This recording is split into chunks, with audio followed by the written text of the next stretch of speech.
Баршаңызға сәлем, менің YouTube каналыма қош келдіңіздер. Бүгін осы 3 заттан тұратын бір күшті тәтті дайындаймыз. Өте оңай, мен мұндай оңай тәтті жасап көрген жоқпын.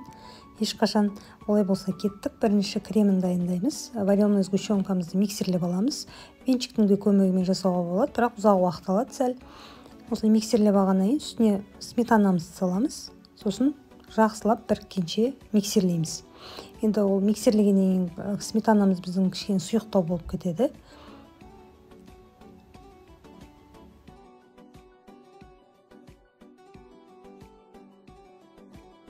Мына печенье менде өте жеңіл. Сондықтан жаңа жинап болғаннан кейін ол бетіне көтеріліп кетті. Кішкене может андай ауыр отыратын сливочный печеньелер бар ғой, сонымен жасап көрсеңіздер де болады. Без разницы, любой печенье кете береді, магазиндік.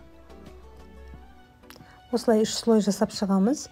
Бұл тәттіні осы печеньемен жасалынса, жарты күн ұстасаңыздар болады холодильникте. Ал енді сливочный печеньемен жасалса, қатты, онда бір түн ұстаған дұрыс деп ойлаймын. Міне осылай бетіне көтеріліп кетті. Бүкіл жаңағы крем астында болды. Өйткені креміміз сұйық, бірақ сонда да дәмі күшті, маған ұнады. Осылай салғаннан кейін тарелкаға астындағы қалған сұйық кремді бетіне құйып жіберсеңіздер де болады.